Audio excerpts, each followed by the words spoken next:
സംസ്ഥാനത്ത് കുറെ ഉന്നത ഉദ്യോഗസ്ഥർ ഇന്ന് വിരമിക്കുകയാണ്. ചീഫ് സെക്രട്ടറി ഉൾപ്പെടെ ഉന്നത ഉദ്യോഗസ്ഥർ ഇന്ന് വിരമിക്കുകയാണ്. ശാരദാ മുരളീധരൻ വിരമിക്കുമ്പോൾ എ ജയതിലക് പകരം ചീഫ് സെക്രട്ടറിയാവും. KCB ചെയർമാനും MD-യുമായ ബിജു പ്രഭാകർ, അഗ്നിരക്ഷാ സേനാ മേധാവിയും DGP-യുമായ K പത്മകുമാർ എന്നിവരാണ് വിരമിക്കുന്നവരിൽ പ്രമുഖർ. ഇന്ത്യൻ ഫുട്ബോൾ ഇതിഹാസം തൃശൂരിന്റെ സ്വന്തം IM വിജയനും ഇന്ന് സർവീസിൽ നിന്ന് പടിയിറങ്ങും.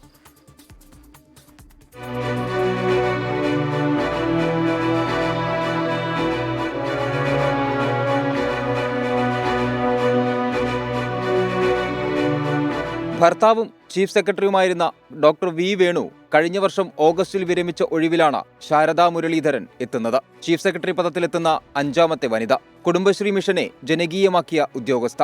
ശാരദാ മുരളീധരൻ ഒഴിയുമ്പോൾ എ ജയതിലക് സംസ്ഥാനത്തിന്റെ ചീഫ് സെക്രട്ടറിയാവും. 36 വർഷം നീണ്ട ദീർഘമായ പോലീസ് ജീവിതത്തിൽ നിന്ന് DGP K പത്മകുമാറും വിരമിക്കുകയാണ്. തിരുവനന്തപുരം, എറണാകുളം റേഞ്ച് IG, ദക്ഷിണ മേഖല ADGP, പോലീസ് ആസ്ഥാനം ADGP തുടങ്ങി നിരവധി പദവികൾ വഹിച്ചു. DGP ആയ ശേഷം ആദ്യം ജയിൽ മേധാവിയായും പിന്നീട് അഗ്നിരക്ഷാ സേനാ വിഭാഗം മേധാവിയുമായി. 2004 ബാച്ച് IPS ഉദ്യോഗസ്ഥനായ ബിജു പ്രഭാകർ അന്തരിച്ച കോൺഗ്രസ് നേതാവും മുൻ മന്ത്രിയുമായ തച്ചടി പ്രഭാകരന്റെ മകനാണ്. പൊതുമരാമത്ത്, വ്യവസായം, ഗതാഗതം തുടങ്ങിയ വകുപ്പുകളിൽ സെക്രട്ടറിയായി. വെള്ളാനയായ KSRTCയെ ലാഭത്തിലാക്കാൻ പല പദ്ധതികൾ നടപ്പിലാക്കിയത് ബിജു പ്രഭാകർ CMD ആയ കാലത്താണ്.